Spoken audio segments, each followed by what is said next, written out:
Hello, this is Angelia with today's wisdom. Today's wisdom comes from Daily Ohm, the best we can be, honoring our children. Everything we do and say in the presence of our children makes an impression on them. Everything. So be careful what you say and what you do, because children learn what they live.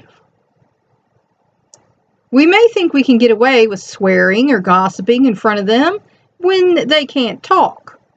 But we have forgotten that just because they can't talk doesn't mean they don't hear, because they do. And they understand things a lot faster than they can reproduce sound. So they are sensitive sponges absorbing their environment in ways we will never know. Even if the words don't make sense to them, they can make an impression, as does the energy behind the words. And I know pets are like that too. If you tell them how great they are, or you could be saying the most nastiest thing, but if you say it in a happy little way, they're wagging their tail and happy about it, Or if you're saying something nice and you say it like that, then they're like, ugh. They understand the impression of your words, the emotions behind the words, more than they do the words. And children of a certain age are the same way. We honor our children when we acknowledge that they are fully present from the very beginning, and when we offer ourselves to them in ways that model the best of what humans can be. Because once those little people come into your life, it's now all about them. It's no longer all about you. It's all about them, because they are the future generation, and you have to raise them to the best of your ability to be, decent people, to be good, loving, intelligent, decent people. That's your job once they come into your life. When we bring a child into the world, a great welling up of love and hope fills our hearts. And that's for the normal parents. Not everyone is the same. And if you have postpartum depression or anything like that, then that could be a different story for you. And if you do, seek out some help. But for the most part, when you see that little face looking up at you, you're just overwhelmed with the love. I mean, this is unconditional love. That's what I say to people about my children. Taught me unconditional love, because I never knew it before. I knew that Jesus had it for me, but at that time in my life, that's basically all I knew. I read the Bible every now and then. Wasn't that deep into it. So my children taught me what unconditional love looked like, because a baby has that for you. It can do nothing for itself, and every time you do something, it just loves you. It smiles and it's so happy. And I mean, there's nothing better than that, in my opinion, than raising a child. We begin to see ourselves and our lives with a different light. We want the best for our children. Like Jesus said, who his child wants a fish will give him a serpent. And there are some parents who are like that. Then they would, give you a stone if you wanted a piece of bread. Say, figure it out yourself. But for the most part, most of us would do the very best for our children.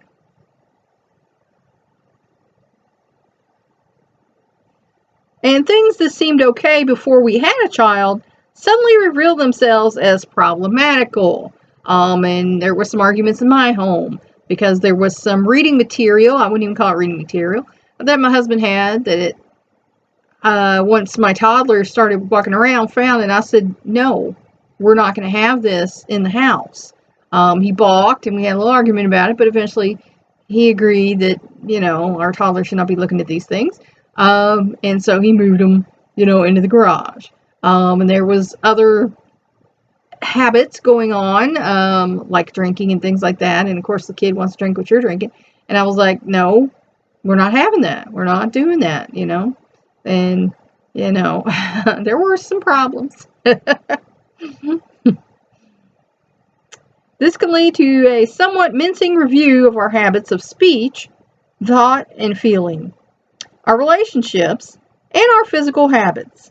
Because like I say, everything changes when you got a kid. And, they'll sort your priorities out for you if you're a good parent. We may feel that we have put ourselves under a microscope, which can be stressful. However, it can also lead to a great healing of our own unresolved issues, and in turn, it enables us to be good parents to our children. And that's true. And I know in my case, when I was too scared to answer a door, and because people are out there, and I didn't want to go anywhere. I realized my son was getting ready to go to school in a year, and he needed a functional mother that could be there for him, that could go to PTA meetings and things like that. And so I did seek help and got help because I wanted to be functional for my child. My children needed me, and I wanted to be able to be there for them. But a lot of things that had happened in my life to that point had left me a very stressed out, anxious, fearful person. And so I needed to fix that so that my children could have a stress-free, normal mother away from home as well as in the home. Talking to our conscious parents about this, life transformation can be very helpful. And I think they mean talking to other conscious parents about this. Me and my husband at the time, we didn't know how to do it right because our parents didn't know how to do it right. So we went and took parenting classes at the community center, and we actually got money off of our doctor bill for doing that. I recommend that everyone should have to go to parenting classes. The moment you find out you're pregnant, go to a parenting class.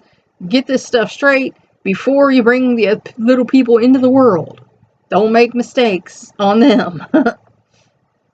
Our desire to become the best we can be is often strongest at the very beginning of a child's life, and sometimes loses its intensity as we grow accustomed to their presence. And that's why parents are usually harder on the oldest child than they are on subsequent children, because my own parents said, you make all your mistakes on the first one. And I'm thinking, oh, well, that's nice because I'm the first one. But, you do get less stressful. Like, you can tell first-time parents who are good parents, oh, well, should we get, well, this is the best, and I don't know, I'm worried about that, and then by the time it's the second, third kid, grab that, whatever, so it does get easier with subsequent kids. However, it is never too late to look at ourselves and notice whether we are offering our best to our children. And it's not. And if you realize you are not offering your best to your children, it's time to stop, take a step back, and then do that. It's never too late. Like I said, my mother decided at the age, I was 40, she was 60, that she decided she loved me. And she told me she loved me. I had never heard my mother tell me that before until I was 40 years old. We had a lot of problems. My grandmother chalked it up to one thing, but I never quite knew the deal. But at the age of 40, she sat me down and said, hey, they're saying this about you. I want to know what the truth is. Tell me. And I told her. And then she was like, I believe you because this also happened to me, And I was like, oh. And she's like, yeah. So she said, I just want you to know that I'm sorry. I would not have put you in that position if I'd known that was going on. And I love you. And I know I've made a lot of mistakes with you because I wasn't ready to be a mom. I got pregnant with you and felt like I had to get married. And I'm like, wow, because my 6-year-old mother's telling me all this stuff that I've never been told before. And then, she's like, I love you. I value you and your kids. And, I'm going to be better to you from now on because I understand what you were going through because I went through it too. And we became best friends for the last 5 years of her life, because she passed away early with complications from diabetes at age 65. So for the last 5 years of her life, we were best friends. We would go out to lunch together, we would go shopping together, talk about the kids and everything. And, she had plans, that later on, after certain events, we were going to all live together, and she was going to help us have this happy life. And, it didn't work out that way. But I'm glad I had those 5 years with her in my life as a, real mother to me. Even though, it didn't happen until I was 40 years old. The original welling up of love and hope can inspire us throughout our lives to be the best we can be.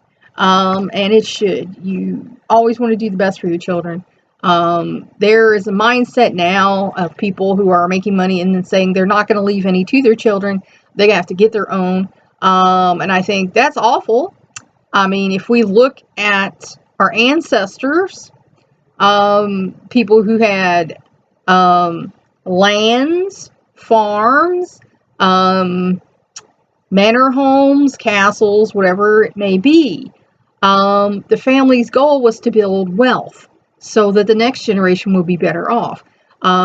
So, the grandfather might have gotten the castle, and then he left everything, land, property, monies, to the father, and then he left it to the children, and they left it to the grandchildren, and each generation accumulated more, stuff as they went on, and that's how families build wealth.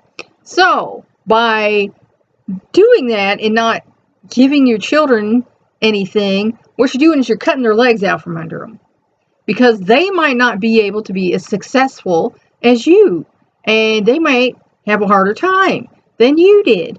So to me, I'm certainly going to leave everything to my children, because to me, that's a blessing. I am blessing them with some substance that they might need to get through their life.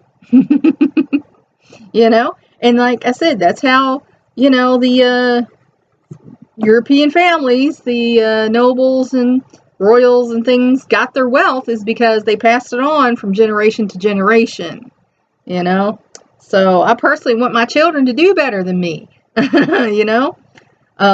So honor your children and be the best that you can be. Think about it. That's all for now.